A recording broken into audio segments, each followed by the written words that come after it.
তুলা ৰাশি 18 পৰা 24 জুন 2026 এই 7 দিন আপোনাৰ জীৱনত আনিব পাৰে এক ডাঙৰ পৰিৱৰ্তন। দীৰ্ঘদিন ধৰি অপেক্ষা কৰি থকা সুখবৰ, ধন লাভৰ সুযোগ আৰু ভাগ্য উদয়ৰ বিশেষ সংকেত এই সপ্তাহত আপোনাৰ কাষ চাপিব পাৰে। কিন্তু কোন দিনটো আটাইতকৈ শুভ, ক'ৰ পৰা আহিব ধন লাভৰ সফলতাৰ দুৱাৰ খোল খাব আৰু কেনেকৈ চিনিব পাৰিব সেই গুপ্ত সংকেত যিয়ে দিব আপোনাৰ ভাগ্য জাগ্ৰত হোৱাৰ মেছেজ। ভিডিঅ'টো শেষলৈকে চাই থাকক, কাৰণ এই সপ্তাহৰ এটা বিশেষ দিন আপোনাৰ জীৱনৰ গতিপথ সলনি কৰিব পাৰে। প্ৰথমতে আহিছোঁ ধন সম্পত্তি। এই সপ্তাহত তুলা ৰাশিৰ জাতক জাতিকাৰ ধন সম্পত্তিৰ ক্ষেত্ৰত কিছু গুৰুত্বপূৰ্ণ পৰিৱৰ্তন দেখা যাব পাৰে। বিশেষকৈ যিসকল লোকে দীৰ্ঘদিন ধৰি আৰ্থিক সমস্যাত আছিল, তেওঁলোকৰ বাবে এই সময় অলপ স্বস্তিদায়ক হ'ব পাৰে। আপোনাৰ হাতলৈ ধন আহিব পাৰে। ই পুৰণি বাকী টকা, বন্ধ হৈ থকা পে'মেণ্ট বা কোনো নতুন ইনকামৰ উৎসৰ ৰূপত হ'ব পাৰে। বিশেষকৈ অনলাইন কাম, সৰু ব্যৱসায় বা ফ্ৰিলেন্স কাম কৰা লোকসকলৰ বাবে এই সপ্তাহটো ভাল সুযোগ আনিব পাৰে। কিন্তু এটা গুৰুত্বপূৰ্ণ কথা, এই সময়ত ধন আহিলেও তৎক্ষণাত অযথা খৰচ নকৰিব।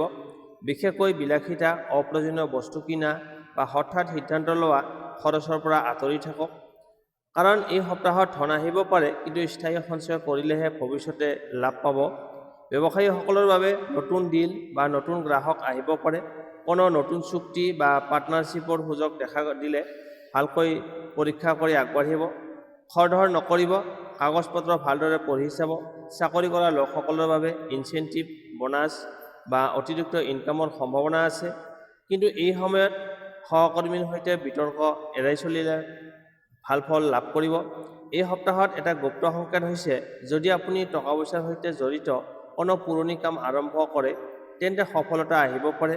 বিশেষকৈ বন্ধ হৈ থকা প্ৰজেক্ট বা এৰি দিয়া আইডিয়াই পুনৰ লাভ দিব পাৰে। মুঠতে ক'বলৈ গ'লে এই সপ্তাহত তুলা ৰাশিৰ বাবে টকা পইচাৰ আগমন ঘটিব, কিন্তু সঠিক পৰিকল্পনা আৰু ধৈৰ্য্য থাকিলে তেহে এই সুযোগটো দীৰ্ঘম্যাদী সফলতালৈ পৰিণত কৰিব পাৰিব। তাৰপিছত আহিছোঁ কৰ্মজীৱন, চাকৰি আৰু ব্যৱসায়। এই সপ্তাহত তুলা ৰাশিৰ কৰ্মজীৱনত কিছু নতুন পৰিস্থিতি সৃষ্টি হ'ব পাৰে। আপুনি যি ক্ষেত্ৰত কাম কৰি আছে তাত নতুন দায়িত্ব বা নতুন চাপ অনুভৱ হ'ব পাৰে। প্ৰথমতে এই দায়িত্ববোৰ অলপ কঠিন যেন লাগিব, কিন্তু ধৈৰ্য আৰু মনোযোগ দিলে এই সময় আপোনাৰ বাবে উন্নতিৰ পথ খুলিব। চাকৰি কৰা লোকসকলৰ বাবে এই সপ্তাহত উন্নতিৰ সুযোগ আছে। বিশেষকৈ যিসকলে নতুন চাকৰিৰ বাবে চেষ্টা কৰি আছে, তেওঁলোকৰ বাবে ইনচেণ্টিভ, ইণ্টাৰভিউ কল বা ভাল অফাৰ আহিব পাৰে। যদি আপুনি আগতে কোনো আবেদন দিছিল, তেন্তে তাৰ পৰা ইতিবাচক খবৰ আহিব পাৰে। অফিচত আপোনাৰ কামৰ মূল্যায়ন হ'ব পাৰে। বছে বা উচ্চ অধিকাৰীয়ে আপোনাৰ কাম লক্ষ্য কৰিব। সেয়ে এই সময়ত সৰু ভুলো এৰাই চলা উচিত। আপোনাৰ কথা বতৰা শান্ত আৰু পেচাদাৰী হ'ব। ব্যৱসায়ীসকলৰ বাবে এই সপ্তাহটো মধ্যমীয়া ফলদায়ক। নতুন গ্ৰাহক বা নতুন ডিল আহিব পাৰে, কিন্তু একে সময়তে প্ৰতিযোগিতাও বৃদ্ধি পাব। সেয়ে কোনো চুক্তি খৰধৰকৈ নকৰাকৈ ভালদৰে পৰীক্ষা কৰি আগবাঢ়িব।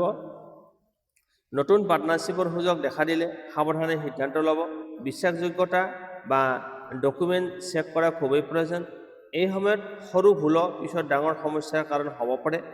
এই সপ্তাহত এটা গুৰুত্বপূৰ্ণ কথা হৈছে, আপোনাৰ যোগাযোগ দক্ষতা মানে কমিউনিকেশ্যন স্কিল আপোনাৰ সফলতাৰ মূল চাবিকাঠি হ'ব। যিমানেই স্পষ্ট আৰু শান্তভাৱে কথা পাতিব, সিমানেই ভাল সুযোগ লাভ কৰিব। কৰ্মক্ষেত্ৰত সহকৰ্মীৰ সৈতে অপ্ৰয়োজনীয় তৰ্ক বিতৰ্ক এৰাই চলিব। টিম ৱৰ্কত মন দিলে আপোনাৰ কাম সহজ হ'ব আৰু ফলাফলো ভাল পাব। মুঠতে ক'বলৈ গ'লে এই সপ্তাহত তুলা ৰাশিৰ কৰ্মজীৱনত অলপ প্ৰেছাৰ থাকিলেও সেই প্ৰেছাৰৰ ভিতৰতে উন্নতি আৰু সুযোগ দুয়োটা লুকাই আছে। ধৈৰ্য, মনোযোগ আৰু সঠিক সিদ্ধান্তই আপোনাক সফলতাৰ দিশে লৈ যাব। এতিয়া আহিছোঁ প্ৰেম আৰু দাম্পত্য জীৱন। এই সপ্তাহত তুলা ৰাশিৰ প্ৰেম আৰু দাম্পত্য জীৱনত মধ্যমীয়া ফল দেখা যাব। কিছুমান ক্ষেত্ৰত সুখ আৰু মৰম বৃদ্ধি পাব, কিন্তু কিছুমান সৰু ভুল বুজাবুজিয়ে অস্থিৰতা আনিব পাৰে। যদি আপুনি প্ৰেমৰ সম্পৰ্কত আছে, তেন্তে এই সময়ত কথা বতৰাৰ ওপৰত বিশেষ গুৰুত্ব দিব লাগিব। সৰু সৰু কথাবোৰ ভুলভাৱে ল'লে তৰ্কৰ সৃষ্টি হ'ব পাৰে। সেয়ে ধৈৰ্য ধৰি কথা পাতিলে সম্পৰ্ক আৰু শক্তিশালী হ'ব। অবিবাহিত লোকসকলৰ বাবে এই সপ্তাহটো নতুন চিনাকি বা নতুন প্ৰস্তাৱ অহাৰ সম্ভাৱনা আছে। কোনো বিশেষ ব্যক্তি আপোনাৰ জীৱনত আগ্ৰহ দেখুৱাব পাৰে, কিন্তু খৰধৰ কৰি সিদ্ধান্ত ল'ব নালাগে। সময় লৈ ভালদৰে বুজি আগবাঢ়িব। দাম্পত্য জীৱনত এই সপ্তাহত সৰু সৰু মতভেদ হ'ব পাৰে, বিশেষকৈ ঘৰুৱা বিষয় বা খৰচৰ বিষয়ক লৈ। কিন্তু যদি আপুনি শান্তভাৱে শুনি সমস্যাবোৰ সমাধান কৰে, তেন্তে সম্পৰ্ক আৰু গভীৰ হ'ব। এই সময়ত এটা গুৰুত্বপূৰ্ণ কথা হৈছে সন্দেহ বা ভুল ধাৰণাৰ পৰা আঁতৰি থাকক। অযথা সন্দেহ কৰিলে সম্পৰ্কত দূৰত্ব সৃষ্টি হ'ব পাৰে। বিশ্বাসেই এই সপ্তাহৰ মূল শক্তি। যিসকল দম্পতীৰ মাজত আগতে কিছু দূৰত্ব আছিল, তেওঁলোকে পুনৰ একেলগে সময় কটালে সম্পৰ্কত উন্নতি দেখা দিব পাৰে।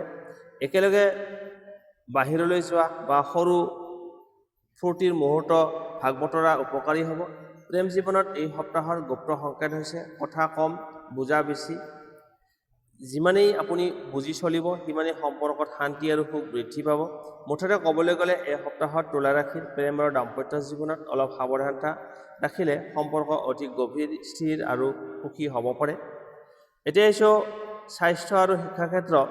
এই সপ্তাহত তুলা ৰাশিৰ স্বাস্থ্য আৰু শিক্ষাৰ ক্ষেত্ৰত মধ্যমীয়া ফল দেখা যাব। সৰু সুৰা অসুবিধা থাকিলেও সঠিক যত্ন ল'লে কোনো ডাঙৰ সমস্যা নাহে।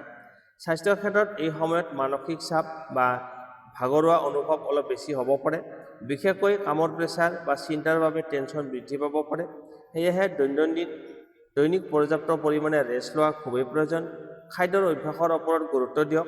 বাহিৰৰ খাদ্য কমাই ঘৰুৱা আৰু সুষম আহাৰ গ্ৰহণ কৰিলে স্বাস্থ্য ভাল থাকিব। পেট বা গেছজনিত সমস্যা হ'ব পাৰে, সেয়ে পানী বেছি খোৱা আৰু সময়মতে খোৱা বোৱা বজাই ৰখা উচিত। যদি আপুনি নিয়মিত ব্যায়াম বা যোগ কৰে, তেন্তে এই সপ্তাহত তাৰ ভাল ফলাফল লাভ কৰিব। সৰু সুৰাকৈ অলপ খোজকঢ়া বা শ্বাস প্ৰশ্বাস লোৱা ব্যায়াম কৰিলে মন শান্ত থাকিব। ছাত্ৰ ছাত্ৰীসকলৰ বাবে এই সপ্তাহটো গুৰুত্বপূৰ্ণ হ'ব। মনোযোগ অলপ বিচলিত হ'ব পাৰে, কিন্তু যদি নিয়মিত অধ্যয়ন কৰে তেন্তে ভাল ফলাফল লাভ কৰিব। বিশেষকৈ পৰীক্ষাৰ প্ৰস্তুতি কৰি থকা শিক্ষাৰ্থীসকলৰ বাবে ধৈৰ্য অতি প্ৰয়োজনীয়। নতুন বিষয় শিকাৰ ক্ষেত্ৰত আগ্ৰহ বৃদ্ধি পাব পাৰে, কিন্তু মাজে মাজে এলেহুৱা ভাৱ আহিব পাৰে। সেয়ে নিয়মিত ৰুটিন বজাই ৰাখিলে সফলতা নিশ্চিত হ'ব। এই সপ্তাহত এটা গুৰুত্বপূৰ্ণ কথা হৈছে মানসিক শান্তি বজাই ৰখাটো। আপোনাৰ স্বাস্থ্য আৰু শিক্ষা দুয়োটা ক্ষেত্ৰতে উন্নতি আনিব। অতিৰিক্ত চিন্তা এৰাই চলক আৰু নিজকে সময় দিয়ক। মুঠতে ক'বলৈ গ'লে এই সপ্তাহটো তুলা ৰাশিৰ বাবে সৰু যত্ন আৰু ডিচিপ্লিন স্বাস্থ্যৰ ক্ষেত্ৰত ভাল ৰাখিব আৰু লগতে শিক্ষাগত সফলতাৰ পথ মুকলি কৰিব। এতিয়া লৈ আহিছোঁ এই সপ্তাহটোৰ ভিতৰত শুভ তাৰিখ, শুভ সংখ্যা, শুভ ৰং আৰু প্ৰতিকাৰনো কি। এই সপ্তাহত তুলা ৰাশিৰ ভাগ্য শক্তিশালী কৰিবলৈ কিছু বিশেষ শুভ তাৰিখ, সংখ্যা, ৰং আৰু প্ৰতিকাৰ অনুসৰণ কৰিলে ভাল ফলাফল পোৱাৰ সম্ভাৱনা আছে। শুভ তাৰিখ। এই সপ্তাহত বিশেষভাৱে 19 জুন আৰু 23 জুন আপোনাৰ বাবে শুভ দিন হ'ব পাৰে। এই দিনসমূহত আৰম্ভ কৰা কামত সফলতাৰ সম্ভাৱনা বেছি দেখা যায়। নতুন সিদ্ধান্ত ল'বলৈ বা গুৰুত্বপূৰ্ণ কাম আৰম্ভ কৰিবলৈ এই দিনবোৰ উপযুক্ত। শুভ সংখ্যা। এই সপ্তাহত তুলা ৰাশিৰ বাবে 6, 9 আৰু 5 এই সংখ্যা শুভ হিচাপে গণ্য কৰা হয়।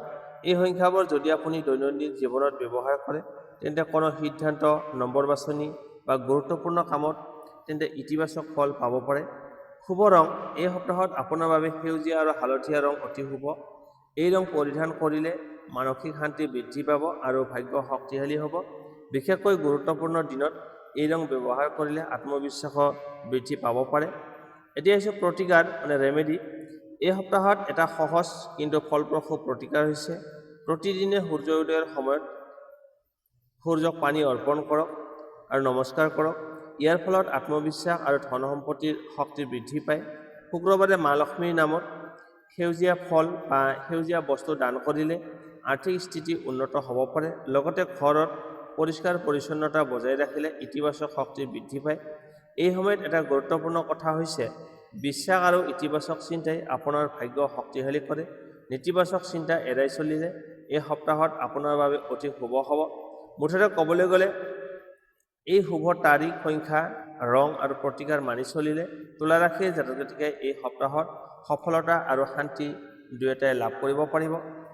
এই সপ্তাহত তুলা ৰাশিৰ ৰাশিফলত আমি দেখিলোঁ যে ধন সম্পত্তি, কৰ্মজীৱন, প্ৰেম, স্বাস্থ্য আৰু শিক্ষা সকলো ক্ষেত্ৰতে মধ্যমীয়া কিন্তু সুযোগেৰে ভৰা সময় আহি আছে।